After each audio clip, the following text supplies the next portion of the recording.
Mr. President, welcome to Kazakhstan, and thank you for joining us here with Kazinform News Agency. And my first question, it's about the bilateral relations between our two countries, and how would you assess the current levels between Estonia and Kazakhstan, and in which areas such as digitalization, logistics, IT, or green economy do you think Kazakhstan's potential was not fully used? First of all, thank you very much. It's my pleasure to be here in Kazakhstan and in Astana. It's my second time I visited Kazakhstan. So last time it was 2011, so it was a long time ago. But as a president, I'm first time here, and it's a state visit with a business delegation, more than 40 companies accompanying me. And at this very moment, our relations are, of course, very good. So we are both kind of gateways to we are to Europe, and Kazakhstan is to Asia, and we want to develop. Now this business partnership is not in a very high level, so we want to, because I think it's about 50 million euros, but we want to develop it, and also old-fashioned, so-called old-fashioned businesses, but also it's very important, deep technology, and AI is one important topic also for me. So we have signed a number of memorandums of understanding, so I guess it's going to flourish in coming years. Yes, yes, I hope so. And as we all know, Estonia is a European leader in digital transformation. And which of your practices or technologies could become a basis for joint projects in Kazakhstan, especially as President Tokayev advances the Digital Kazakhstan 2.0 project? So this is something we could share with Kazakh people and as government as well. So because we started already this digitalization almost 30 years ago, and started from scratch. So we have certain experience what to do, most important, what not to do. So in Estonia now, the whole country is digitalized in a sense that all the services are provided online. So you can even marry online. So it's very easy, very handy. And what one needs to know is you have to have, first of all, a leadership, and the second thing is probably trust. Trust to government, trust to technologies, and so forth. And when we started, we made also digital ID compulsory or mandatory. That means everybody should have a ID, and it makes it very easy to go forward. And the second thing, we had this so-called Tiger Leap, which means that we computerized all schools. So we started with kids, and this also made our life much easier as far as digitalization is concerned. And now, of course, together with Kazakhstan, because we are talking about now artificial intelligence. And Kazakhstan is doing extremely good job here, and we're trying to do the same. So maybe we can share both our experiences. And in Estonia, we started so-called AI Leap. That means, again, we started from schools, teaching teachers and students how to use AI, and have a collaboration with all these big companies, Google and Microsoft and so forth, to make these platforms available in Estonia for free for kids, and to modify them for schools. So this is something we started this year. Yes, and Kazakhstan actually recently created the Ministry of Artificial Intelligence, so we have potential to collaborate with ministries, and this sphere is very promising. Yeah, and we do have a joint meeting today and a roundtable to discuss about AI together with your ministers. Yes, yes.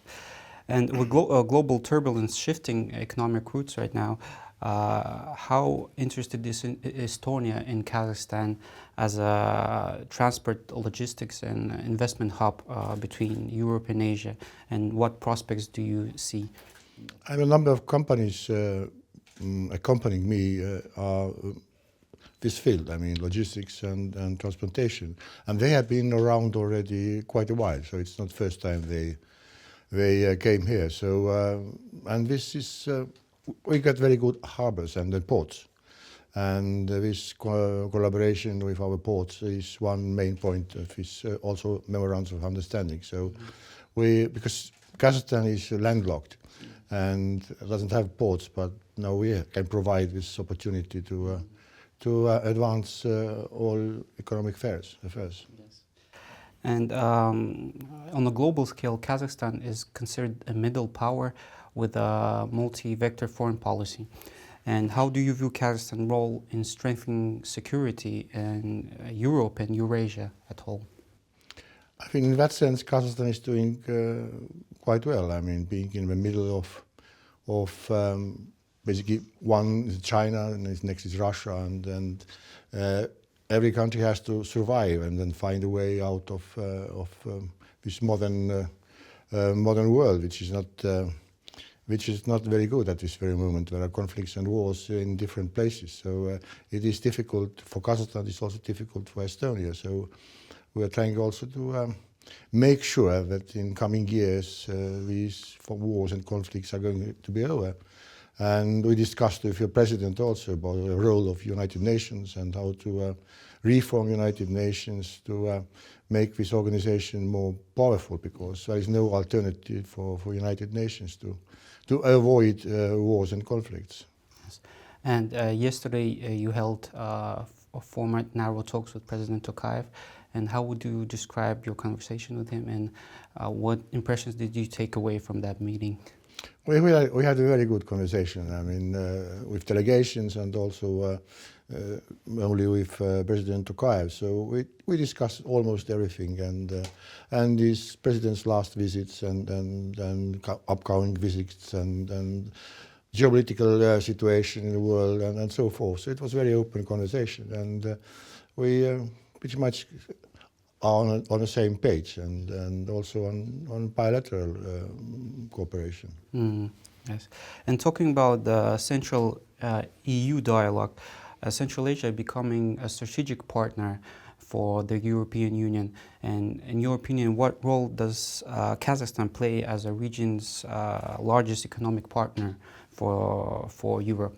Yeah, it's Europe is the largest, as you mentioned, economic partner for Kazakhstan. So it can only develop these developments, and of course there's also issues of tariffs and so forth, and visa requirements, and this is something we should work on to make us even closer. So because Europe is a big market also for Kazakhstan, so and vice versa. So there is also going to have a new transit route between Kazakhstan and Europe. So things are developing in the right direction, I hope. And what do you think about the visa, the Schengen visa for our citizens? Is it possible that we're going to make it easier, the process? This is something we discussed also yesterday. So that we should work on it to make it easier for Kazakh people to travel, and because you need traveling to make contacts and to collaborate and so forth, because even though we live on this digital age, still human contacts are very important. That means you have to travel to visit countries. I mean, Kazakh people, we visit Estonia.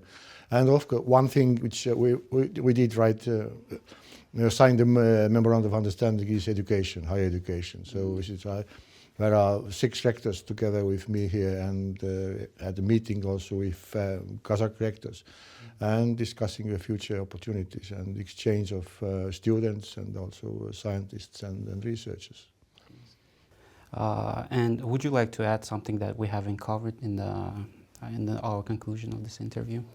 I mean, our relations are very good. It's a first state visit to Kazakhstan, and last one was President Nazarbayev was in Estonia in 2011. So it's also a long time ago, but we still remember this visit. And now I guess with these state visits, we make our collaboration and bilateral relations even better. So because, as I mentioned in the beginning, Kazakhstan is a gateway to Asia for us, and hopefully Estonia is a gateway to Europe. Thank you for this interview, and we wish you the best luck in your future achievements. Thank you very much. Thank you.